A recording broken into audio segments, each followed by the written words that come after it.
can see it, yes. Brilliant.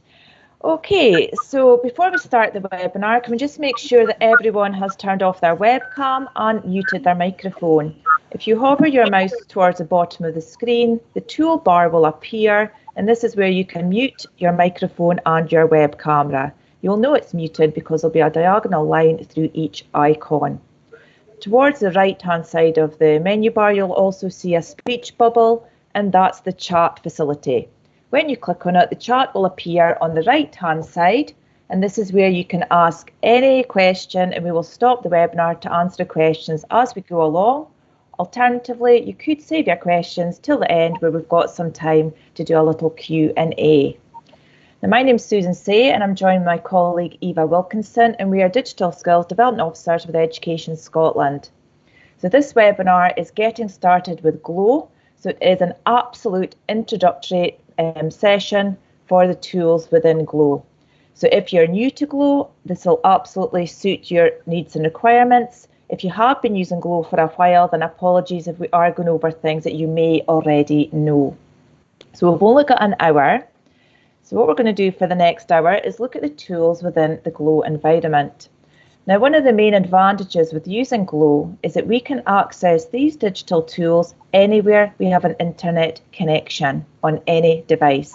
And as you know, all your learners have also got access to these tools when they are at school and they're at home.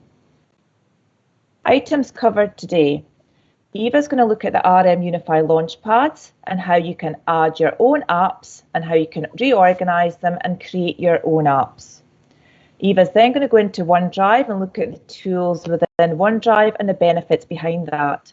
I always explain that OneDrive is basically your digital filing cabinet that follows you anywhere you have an internet connection. We're then going to look into the Office 365 web apps. Now, these are like the Microsoft tools that are already installed on your school computer, but they are on the web. So they do 90% of the full-blown client version that is installed on your school computer. The main advantage with using the web apps is that there's no save button.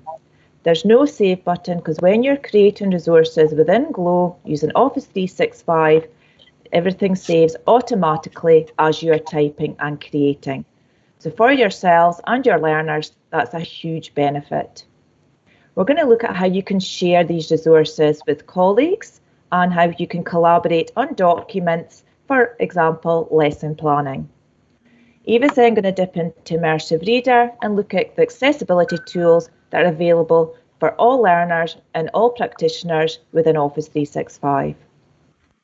We're then going to go into PowerPoint and look at some of the tools within there, especially how you can record your PowerPoint lessons to share with your learners. We're then going to go into help and support and see where you can go to find extra support materials. So without any further ado, I'm going to stop sharing my screen.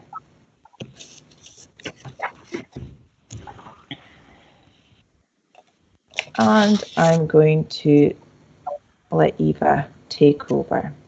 Okay, good morning, everybody. Thanks for joining us this morning. Can you all see my screen? Yes, Eva. Okay, I'm going to take it nice and slowly, and if there's any questions, if you just pop them down the side in the conversation feed, Susan can then direct me to what I need to go over again if I've gone a wee bit too fast.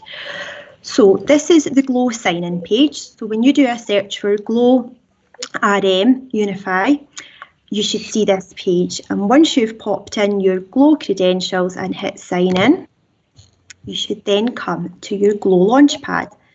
Now, my Launchpad will probably look a wee bit different from yours and a wee bit different from Susan's because this is my personal Launchpad and I have arranged the tiles on this to suit my preference. And how you can arrange tiles is by adding them. And if you just scroll to the very bottom of your Launchpad, there should be a blank tile that says Add. Now, for today's session, I'm going to look at adding the Microsoft Office 365 tile and the Teams tile. I'm going to tap Add, and then I want to add an app from the library. It then takes me to this page with all the tiles, but for quickness, rather than scrolling through them all, you can do a search. So at the top right here, there's a box, and if we just type in Office 365 and then hit go, it's going to pull up all the relevant Microsoft tiles. So this one here is our Office 365 home tile. You would tap on that, and then it would say add to Launchpad. Now I already have it on my Launchpad, so it won't say that for me, but this is the one that you need to look for, and this is the one that you would tap add. Another handy one for the purpose of today would be the Microsoft Teams tile. If you tap on that, it will then pop it onto your personal Launchpad. This tile here is another very handy one worth adding onto your personal Launchpad. Now what this one does for you is it takes you to the link where you can download the Office 365 apps onto your own devices. Now, as GLOW customers, all GLOW educators and all GLOW learners have access to this tile, and it allows you to add 5 versions of each app. So you can have 5 iOS versions, you can have 5 Android versions and 5 Windows versions. So that's a really handy one worth adding. So just to show you what happens when you add a new tile, I'm just going to select this one here because I know I don't have that on my Launchpad. And I'm going to tap Add to Launchpad. I'm just going to exit. And then up at the top left where it says Launchpad, I'm just going to tap there to take me back. And when I scroll down, I should now have that new sway tile on my Launchpad that I didn't have there before. Now, if I wanted to pop that nearer the top, down at the bottom right of your Launchpad, there's a little Edit Launchpad icon. Once you tap on that, what it lets you do is to rearrange in number your tiles. So if I wanted this one to be at the very beginning, I could then just move it up to number 1. Also, if I've added a tile by mistake that I no longer want, I can just simply click on the cross and that will remove it for me. Okay, so now you'll be able to see that new tile right at the top, so a quick shortcut for me there. Now, you can also add other tiles that are not in the library. So, for example, you can create a personal tile. Okay, so I might want to add a quick shortcut to, let's see, what have I got open here? Okay, I'm just going to copy and paste the URL from a page that I already have open here. And then I'm just going to paste it into the address bar here. I'm going to give it a title, DigiWorld. And I'm going to say, OK.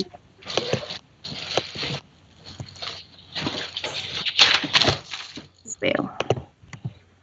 Oops.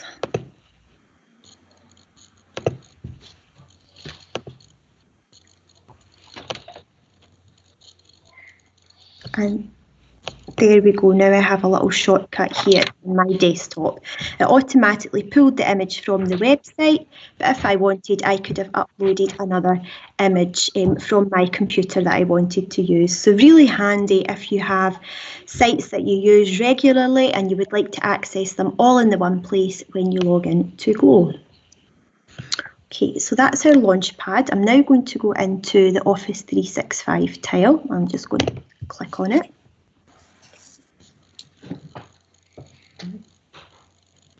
And what that does is it opens up all the apps within the Microsoft Office 365 Productivity Suite.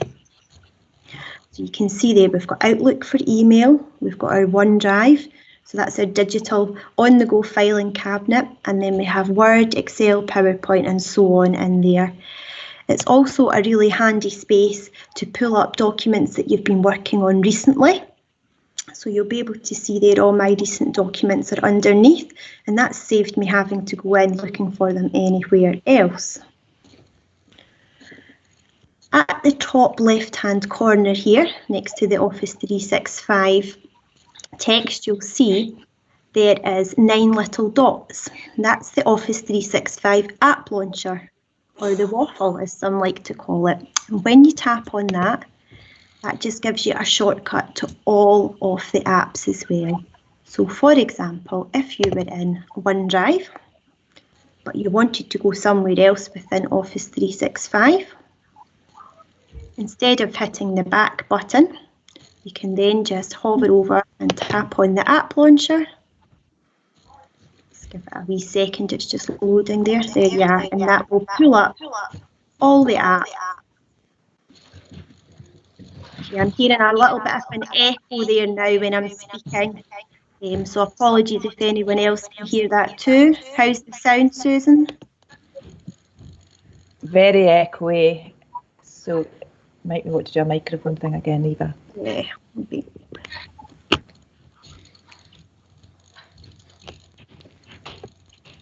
Okay, so just to make sure, if you've just joined the call, if you hover your mouse over the screen, there will be a mute facility. So just make sure your microphone has a diagonal line through it to stop any feedback.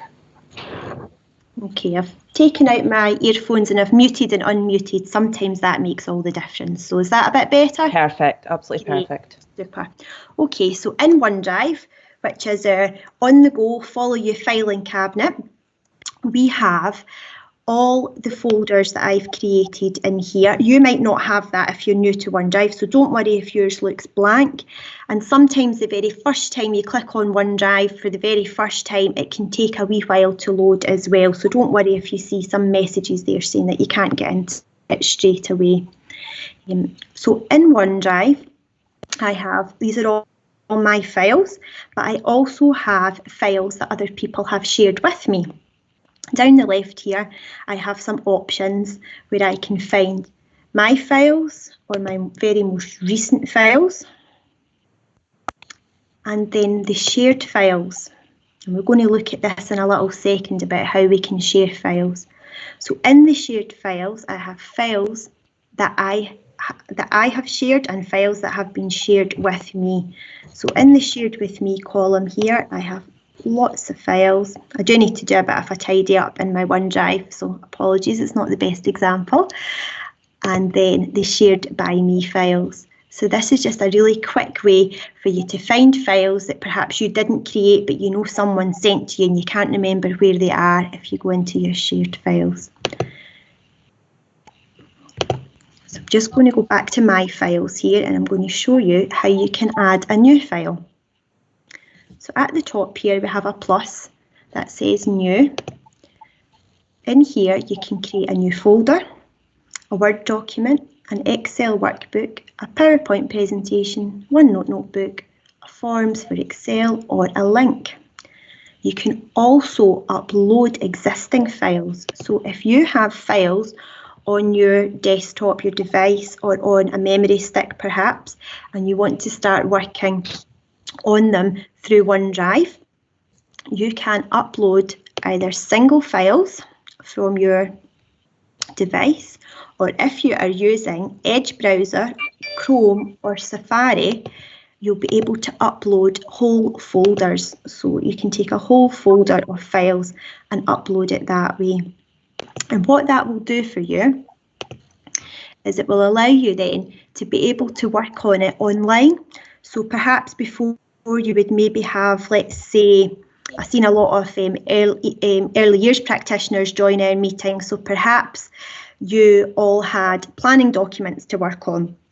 And the way that you maybe work on them just now is somebody opens a Word document, you all type on it, you then would file, save as, send it on to the next person and perhaps change the file name with the date so that you knew which date it had been updated. You will no longer have to do that when you're working on OneDrive because everything saves automatically and you can all work on shared documents at the same time. So how would we do that? Let's start. I'm going to create a blank Word document here.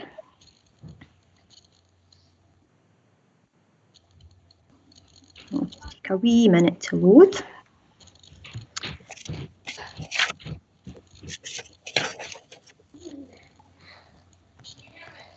Give it a wee title here, Nursery Planning, And can you see up here, it's saying saving. So that's saving automatically. And each time I type a word in, a letter in, it automatically saves. So it does that continually. So that saves the worry of you perhaps running out of battery or accidentally closing the lid and losing everything. It all saves there automatically. And I'm just going to name my document so that it's easy to find it. And if you just tap on the top there, you can name your document. But where did that document go? Let's go back to OneDrive.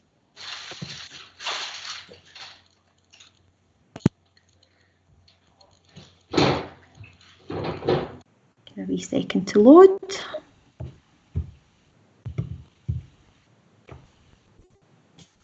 Okay, and if I just scroll down, because I didn't put it in a folder, I just opened a new document. Oops.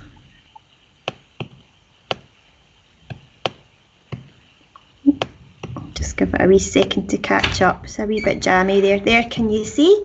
Nursery planning right there. And if I had lots of documents and I couldn't find it straight away, I would just then tap on my recent files. And there it is right there at the top. Okay, now I'm going to open another document that has a wee bit more text on it, and I'm going to show you, I'm going to demonstrate how we can share in real time and we can all work on the document together. So I'm just going to go back to my files here. I have a folder set up, demo files for sessions. And in there, I have a file with much more text on it.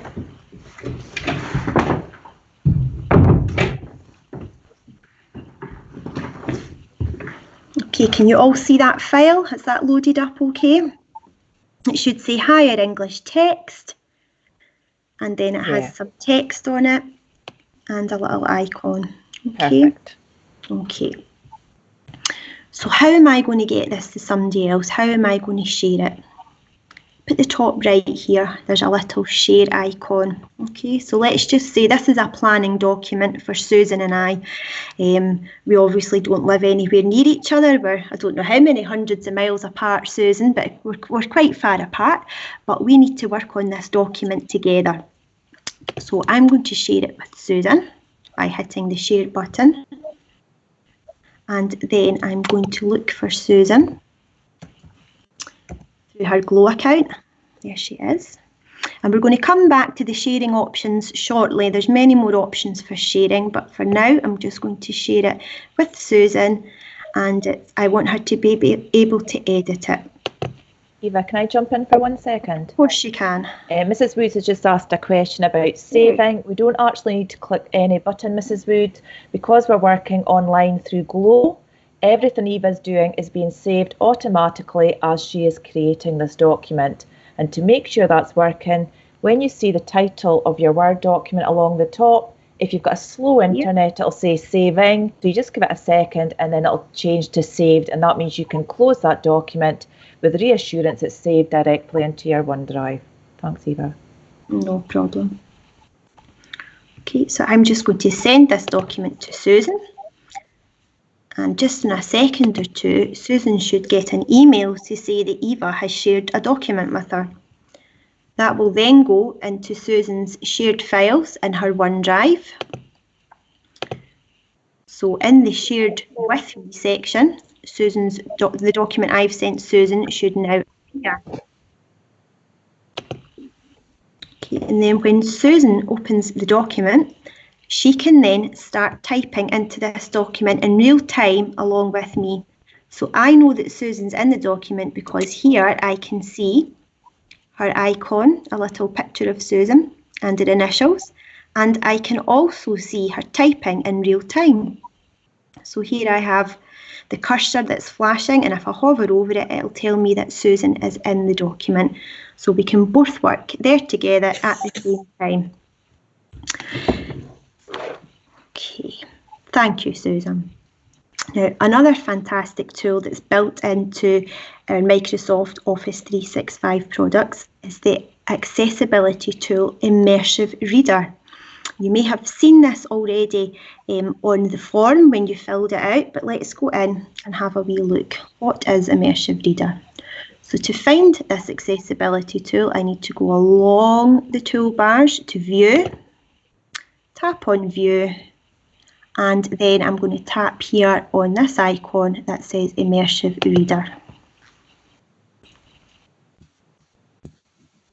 You can access Immersive Reader in Outlook, Word, OneNote and Teams as well.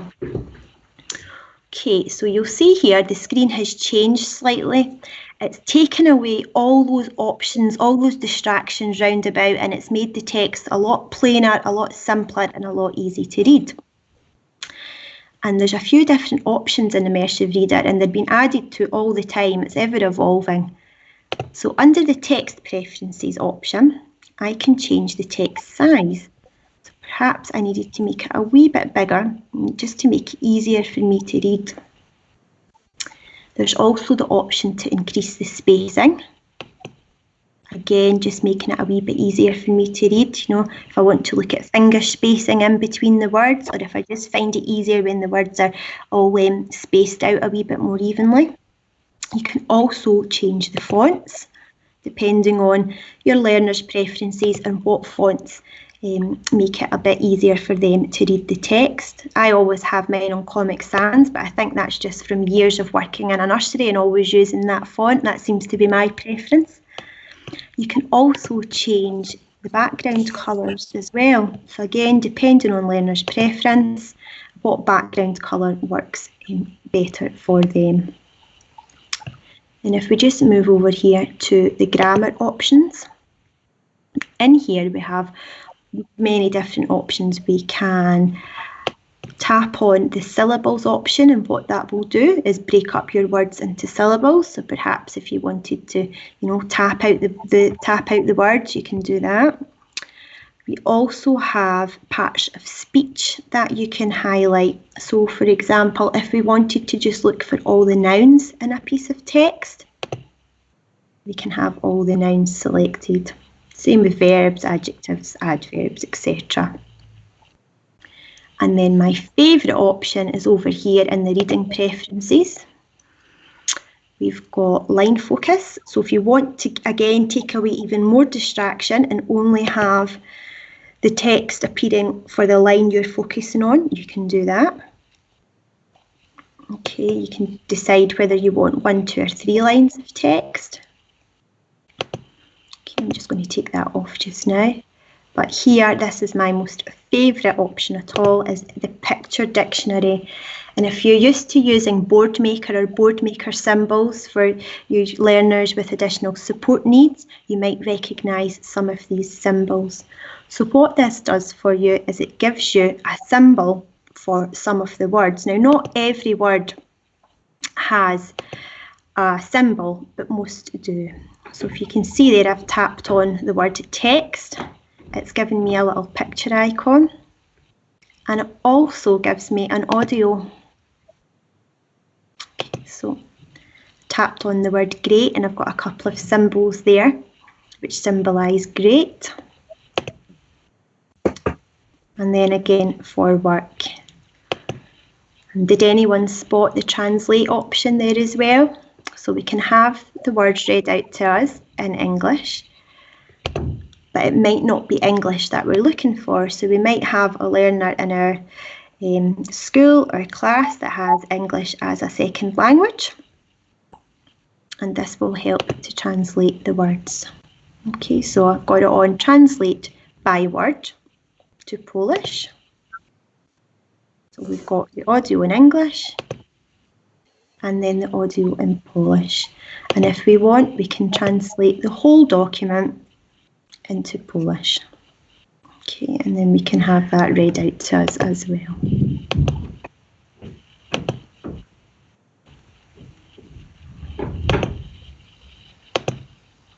Okay, so that is Immersive Reader. It's an absolutely fantastic tool.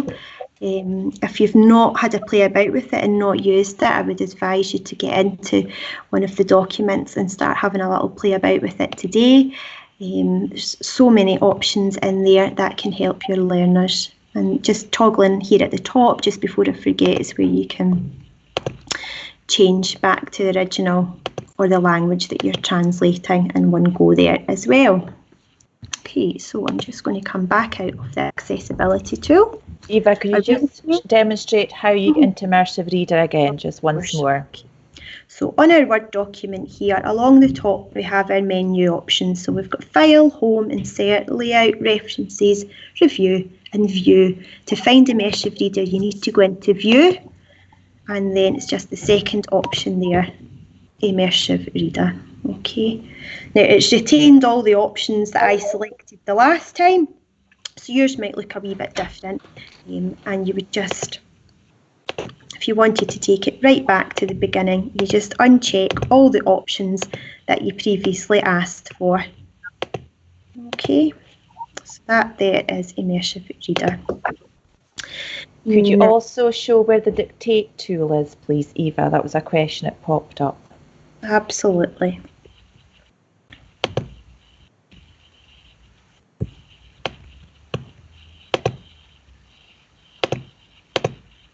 Oh, just in Word, Eva. Oh, do you know what it is? Sorry, Susan, the wee box was over it. There we go.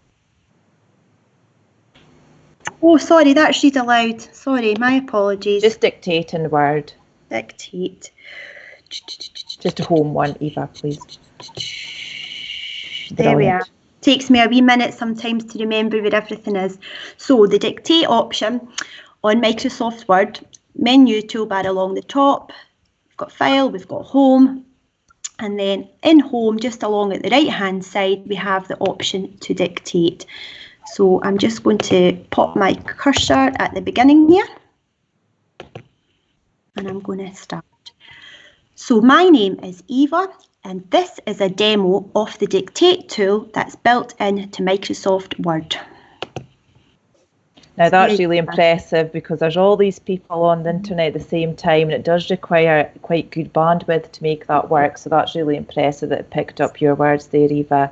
There was another question come up in the comments about where you can access Immersive Reader. And like Eva says, it's available in Outlook Mail, in Teams, in OneNote, and in Word, all online.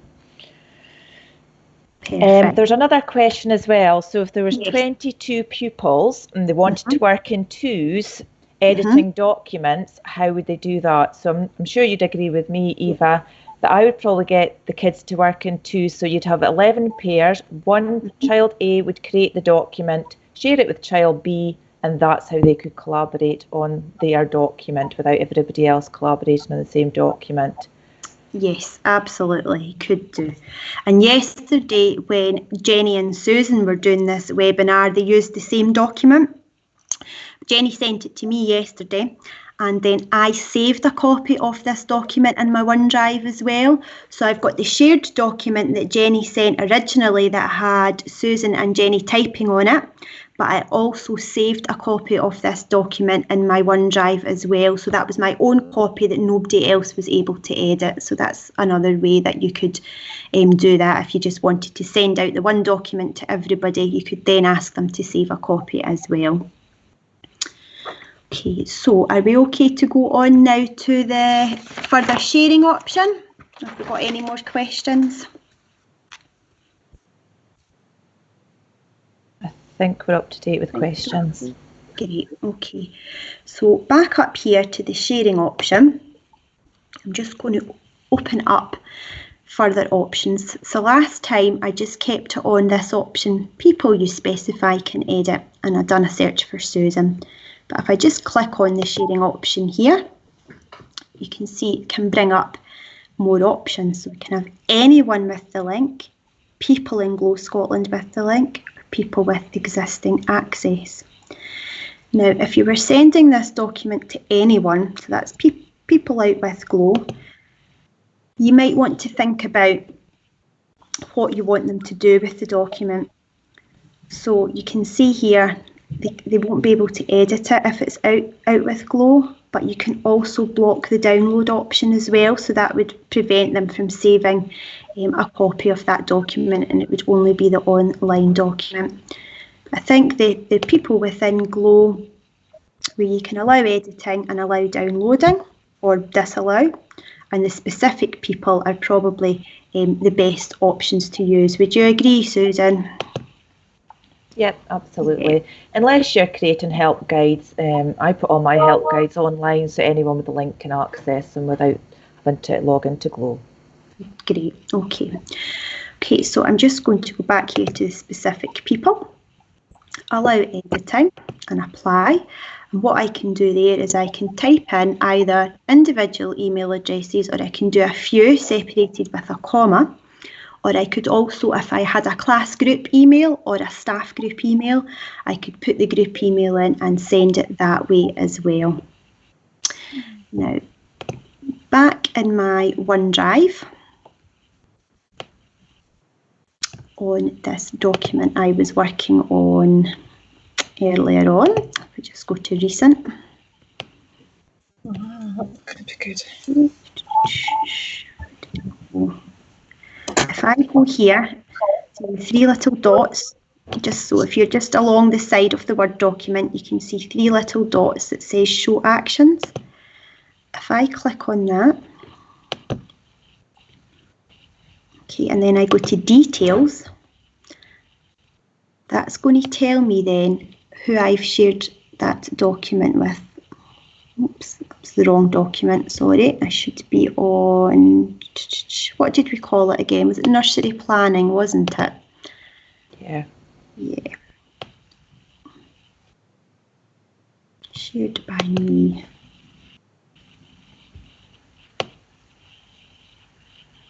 Oops, where has it gone? Did I share the nursery planning one with you, Susan? Let me just check. No, I didn't. The other one, Eva. The other one. The other one. Oh, getting all mixed up. Okay.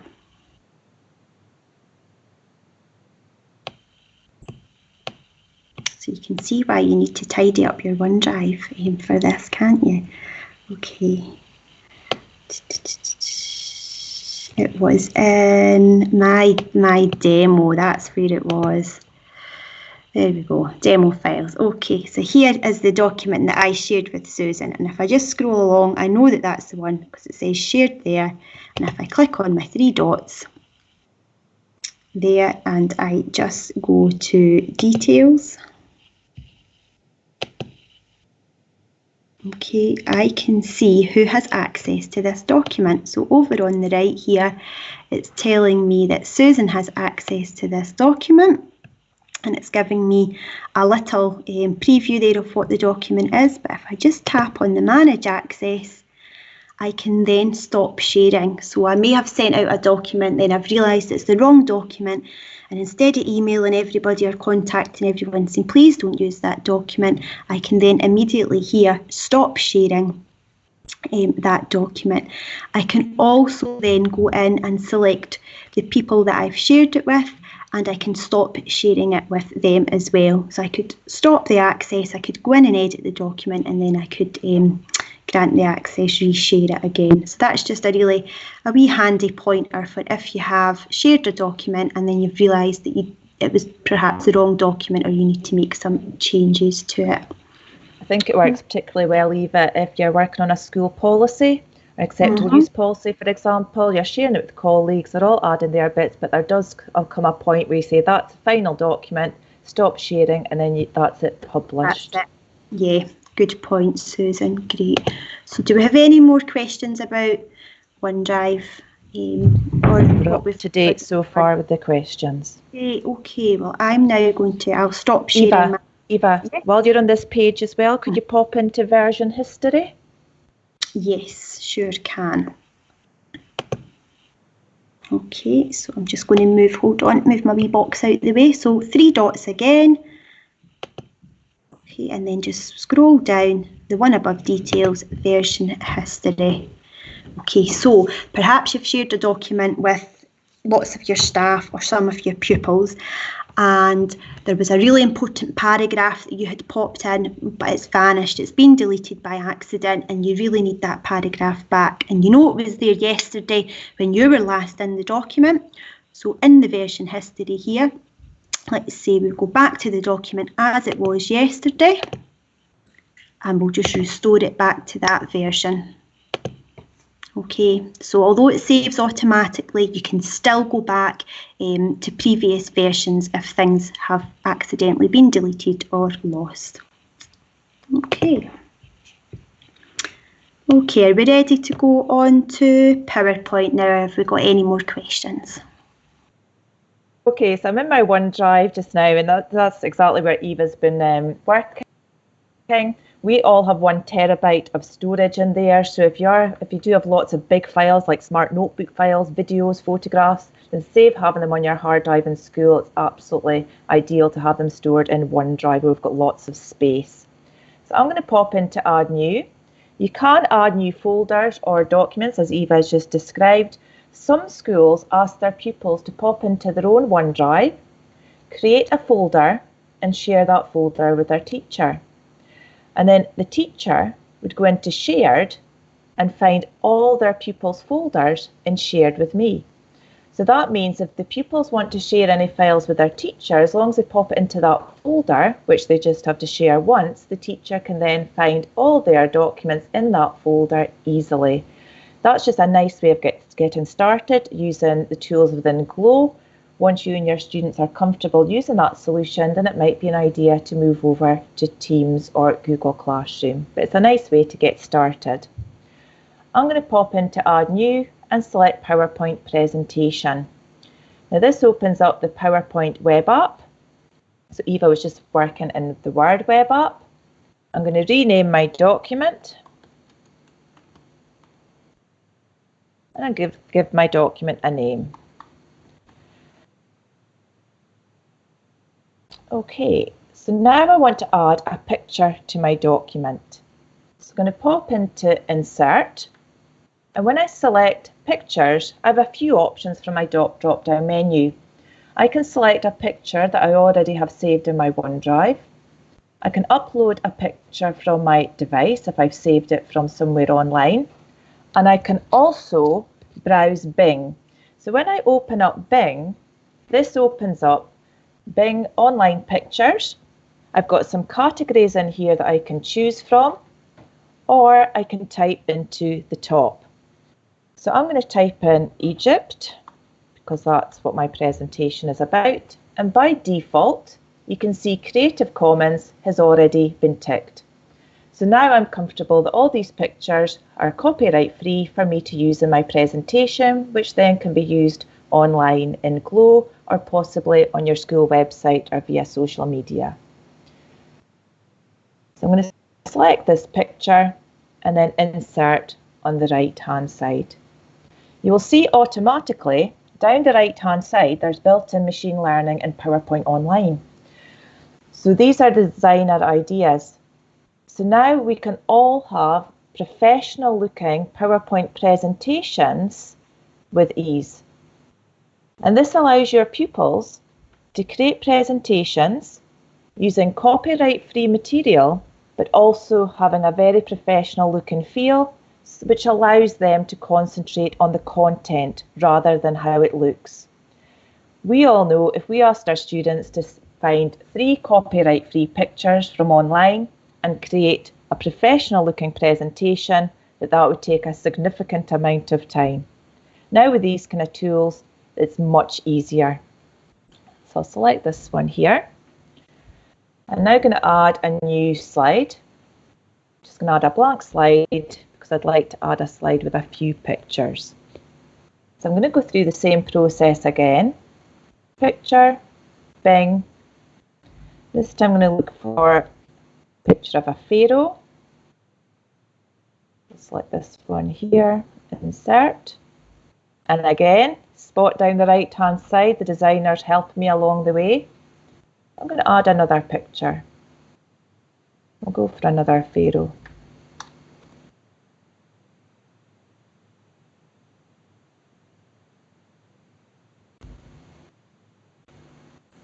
and one more to see how the designer copes with 3 pictures.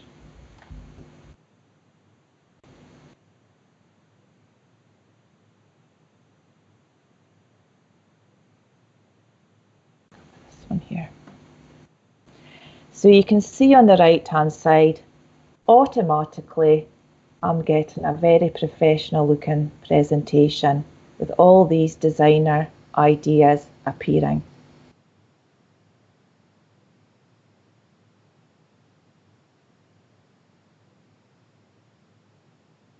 Just go for this one here. The other thing that's quite nice in PowerPoint Online is the SmartArt options.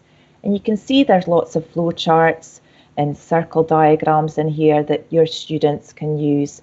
And again, it's a big time saver when you're using these kind of tools to pull together some content knowledge. There's also additional features if you use the desktop version of PowerPoint. So I'm just going to minimize my screen just now. I'm going to open up PowerPoint 2016 I've got installed on my laptop. And remember, Eva said right at the start of this session that you can download Microsoft 2016 for free on 5 personal computers. Whether that's desktops, laptops, you can also download all the apps onto tablet devices and smartphones. So I'm just going to play this little video in a second. So what you can do in PowerPoint 2016 is that you can record all your slides in a lesson. You can also record narration. So if you had a lesson to deliver to your pupils, then you could record it with your voiceover and that saves in one slide. Now to do that, you'd use the icon Insert along the top, Media on the right hand side, and then Screen Recording. Now if I do this live just now, it won't work when we're streaming. So I've created a small video so you can see how that works. So I've opened up PowerPoint, Insert, Media on the right hand side, and Screen Recording. You open up your PowerPoint, go into Presenter mode, select your area. Notice the microphone and the record pointer are both grey, so that means they are enabled. Hit record. You'll also notice there are some subtitles along the bottom. So you can actually capture your voice and it will type the subtitles at the same time if you so wish. You then go through your presentation with the narration, possibly subtitles, and that saves as a file. You hit stop. I always add a blank slide at the start of my presentation. So the blank slide goes at the start, and then I simply take my video recording and paste it into the very first slide. That means you have a PowerPoint presentation with all the slides, but at the very start you have your teacher narrating over the slides as well. And it'll just play on that slide and it'll go through. I've saved this small video into the Files section in our Teams site so you can look at it at a later date. Please remember it doesn't work in the online version, only on the 2016 version that's installed on your computer.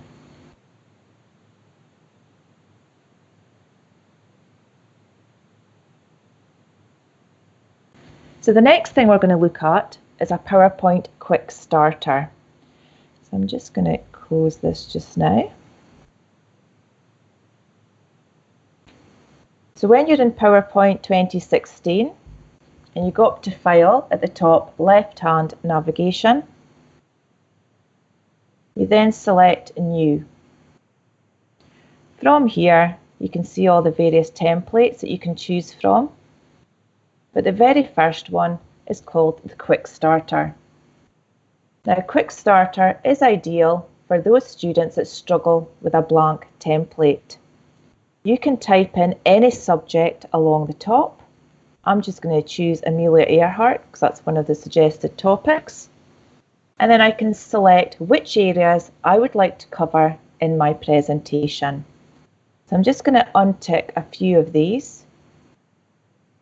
I just want a really simple presentation and click next. So it just takes a little minute just to load the presentation.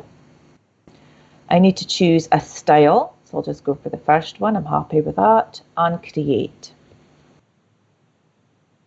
So this will give me a basic outline of what's expected in my presentation. I can read key facts about my topic without having to go onto the internet. I could then go through my presentation and customize all the different areas. And you will see it's inserted some pictures as well, which is a big time saver if your students are creating a presentation. So again, half the work's done for them. They just need to concentrate on the content and not the look and feel and the layout of the presentation. Okay. So the last thing we'd like to cover in this presentation is where to go for extra help and support. We realise we've given you an awful lot of information in a short space of time, especially if you are new to the Glow environment. So like Eva said, when you log on to Glow, there are 4 launch pads down the left-hand navigation.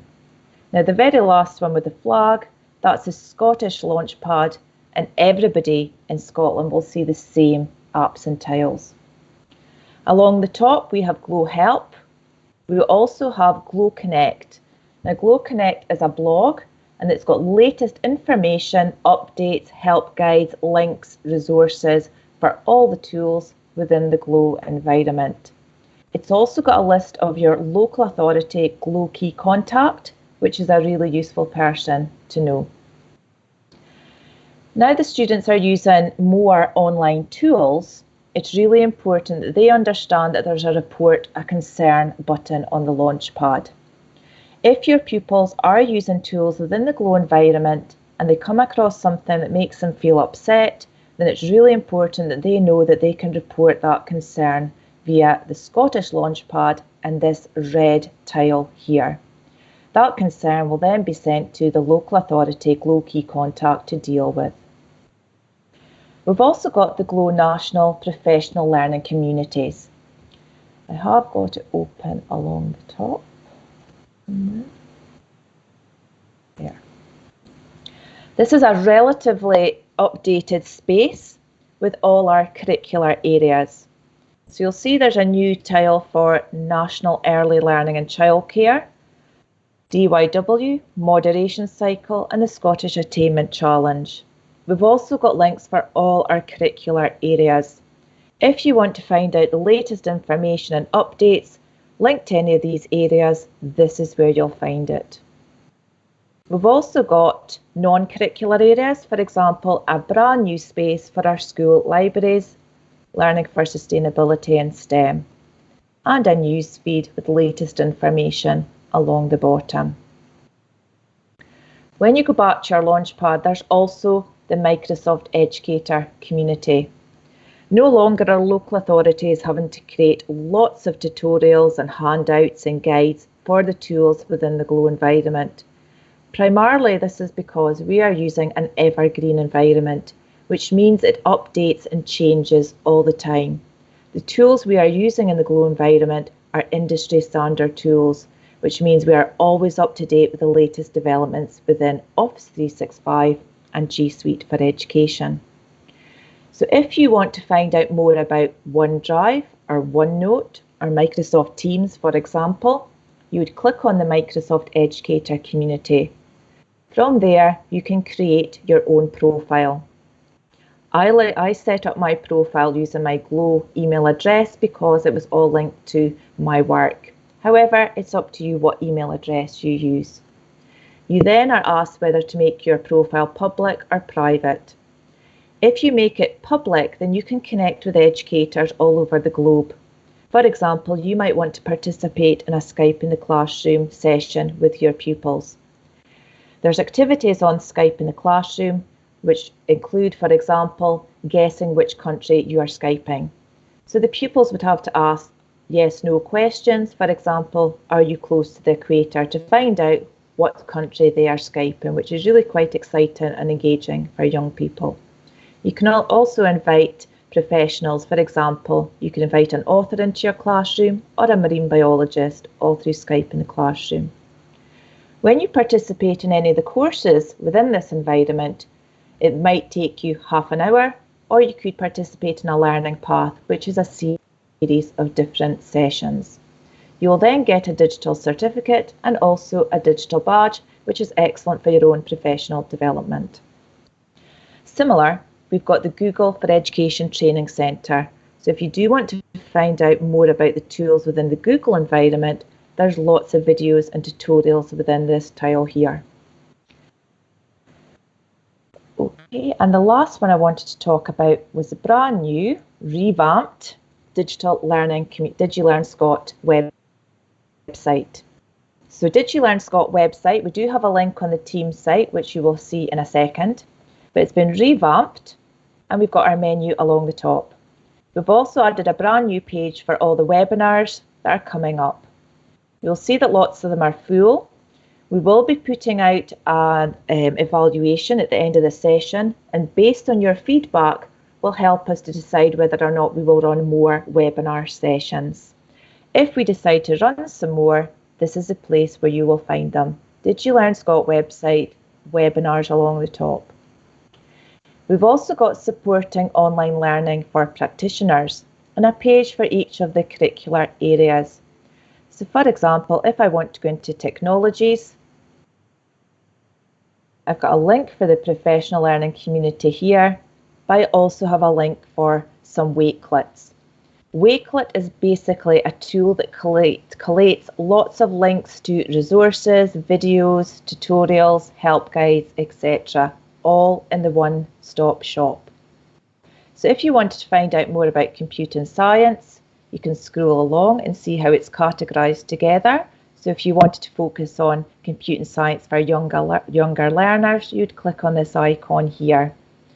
Alternatively, if you scroll to the bottom, you can select to view that Wakelet in full, which will open up in a new tab in your browser. So that's the DigiLearn Scott website. So when we are in our team site, this is our conversation area here, you will see DigiLearn Scott along the top.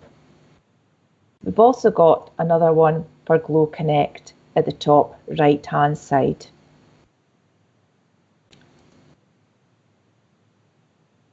Okay, so what have we covered in the past hour? Eva looked at the RM Unify Launchpads, how you can add your own apps and tiles, how you can customize your Launchpad, and how you can create tiles linking to any website. Eva then went into OneDrive and you saw the benefits behind OneDrive, how you can create folders and create resources, and how you can upload resources and files that you've already got saved, possibly on a pen stick or your hard drive. Eva showed you how you could create a document, all the benefits with Immersive Reader to open up that document for all learners. Immersive Reader is particularly focused on dyslexic pupils, but anybody can use it for support and guidance. Some ways that it can be used, so a pupil could open up the document they received from their teacher if they don't quite understand it when they're reading it. Pupils could also use it to listen to their own work, just to make sure they don't want to make any edits or changes before they hand it in. Alternatively, you might get some documents or policies that you want to read, but if you open them up in Immersive Reader, then you can click play and listen to them in the background. I then went into PowerPoint and I showed you how you could upload new photos from Bing, which are Creative Commons. We looked at some of the SmartArt where you can insert some flow diagrams. I then opened up PowerPoint 2016 on the desktop and demonstrated how you can record your slides with a voiceover and possibly subtitles as well. How that recording could then be popped into your PowerPoint presentation and shared. Eva demonstrated how you could share documents with individuals, how you can make documents public. You can also share documents with groups of students. If you want more information about finding your groups of students, your Glowkey contact will be more than happy to support you with that. It's all done through RM Unify and through the Management Console, where you can select a particular class and download an Excel spreadsheet with all their email addresses, or alternatively, a new icon is Create a Group in Office 365. So for example, if you're a primary 4B teacher and you go into the Management Console, you select your class called 4B, and then you'd create a group in Office 365 with one click, name that group. So when you click Share, instead of typing in the name of the person, type in the name of the group, and you can share that document, folder, resource with a group of students. We then went in to see what we could do for help and support. We looked at the professional learning communities, Glow Connect, where to report a concern. We also went into DigiLearn Scott, where we can access all that professional learning resources that have been collated into the curricular areas. We also know that we can look at the webinars to find out what's new and upcoming. If there's any questions about what we've covered in the last hour, please pop them in to the chat on the right-hand side.